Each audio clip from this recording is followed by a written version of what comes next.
كاتبة في الجوال يا روحي حياتي حبيبي، كلام كبير كبير. ده اسمه اللي هو الحته بتاعت المفروض يستمر طوالي لحد ما توصلوا الى القبر، او هي تسبق الليل الزوج بعد 70 80 سنه، لكن الفتره دي بتستمر لحد الولاده الاولى. يتمسح ويجي شنو؟ ابو محمد، ابو فاطمه، ابو زينب، ابو كده الى اخره. بعد شويتين اللي حيحصل شنو؟ ده ذاته ما في البدايه اهتمام، ما جاي الفطور، لا انا ما حاكل الا تجي.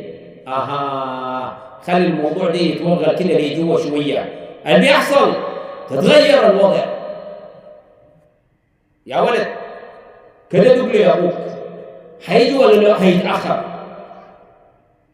يتعشوا يطفوا يقفلوا الباب، والله الراجل الا يمشي يخش بالباب الكبير، ينزل ويخش بالباب ده خلاص سكر، موضوع منتهي. انا بقول التربيه ليه؟ لانها اكتشفت هذا السلوك او اعتقدت على ان ما في عقلها البسيط هكذا الحياه الزوجيه تدار. التربيه الحقيقيه يا سلام، اخي الواحد لما يشوف السيده فاطمه والسيده زينب والسيده خديجه، امنا السيده عائشه، امهات المؤمنين، زوجات الصحابه، زوجات السلف بعد الصحابه، الرعيل الاول، لحد ما تيجي خاشي في زمننا امهاتنا حبوباتنا ما قاريات، والله ما قاريات. ديل اللي كانوا بيوقفوا في الصلاه الله اكبر، اجد نمل فقد نمل، يا عين شمية من شمال، وممكن في الصلاه يطوفوا على القبله، لكن خلاص هم بجواهم هكذا. لكن كان عندهم سلاح قوي. السلاح ده شنو؟ كان عندهم حاجه اسمها، ما كان عندهم شهادات، لكن كان عندهم حاجه اسمها الحياه. عيب بقى ينكسر، العيب ده كان حاجه كبيره خلاص، وفعلا هي كبيره، اللي هو الحياء. الرسول صلى الله عليه وسلم في حديث في صحيح البخاري لما قال الايمان بضع وستون شعبه والحياء شعبه من الايمان، ومن لا حياء لها لا ايمان لها، ومن لا ايمان لها لا دين لها. او قد تكون المقصود الدين الاسلامي، ما في لا يا ما مسلمه ومعانا وقاعده وبتصوم وكده، يعني كيف الكلام ده؟ لا هي متمثلمه وشبيهه بالمؤمنات. التربيه بتستمد كالاتي: من الام، هناك الام امها لو ربتهم التربيه الاسلاميه معنى الاحترام، وده كيف يقعدون يوريهم اي ممكن، لكن البنت بتستشف السلوك من امها معاملتها لابوها طوالي، هي بتقوم عليها، ومن شبت على شيء فقد شابت عليها، طوالي تجي خاشة، ده بتبتدي طوالي. والبنت اللي ما تربت كويس وتزوجوها، اللي شافت النعرة من امها لابوها بتكون عندها صفة كعبة خلاص. الصفة دي بتكون نقالة كيفين؟ الوضع الاقتصادي ونحن كده ما عندنا كده، والحاصل كده، وانا ما اعرف اللي نجي نذكره صعب. اذا انت تنيني قال تنسيكو في كل يوم ترينجا كل يوم ما نقالة. والان عايشين في زمانك النقلة دي بتكون كيف؟ الا تمشي لامها، ما في. الان هي قاعده تنقل ممكن صوره وصوت بالاجهزه دي اللي قال اشار اليه الرسول صلى الله عليه وسلم انه في اخر الزمان في فتنه هتعم، والفتنه دي قال في اي بيت من بيوتات المسلمين الفتنه دي هتخش فيها. العلماء قالوا هذه الجوال ذاتها اللي عامل المشاكل. طيب ضعف التواصل، ضعف التواصل دي واحده من الاسباب. ضعف التواصل ده شنو؟ ضعف التواصل اللي هو الأخذ والعطاء، أسلوب الحديث مع الزوج، أسلوب الحديث مع الزوج، أسلوب ياسر تعال وده بياخذ عنوان حاجة كبيرة خلاص. الشيء ده بياخذ له أسلوب التواصل، ده بياخذ حاجات كثيرة خلاص، من ضمنه لغة الحوار.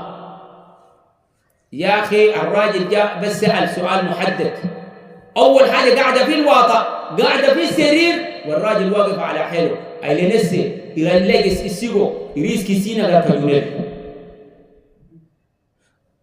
أي كلامون يا مني.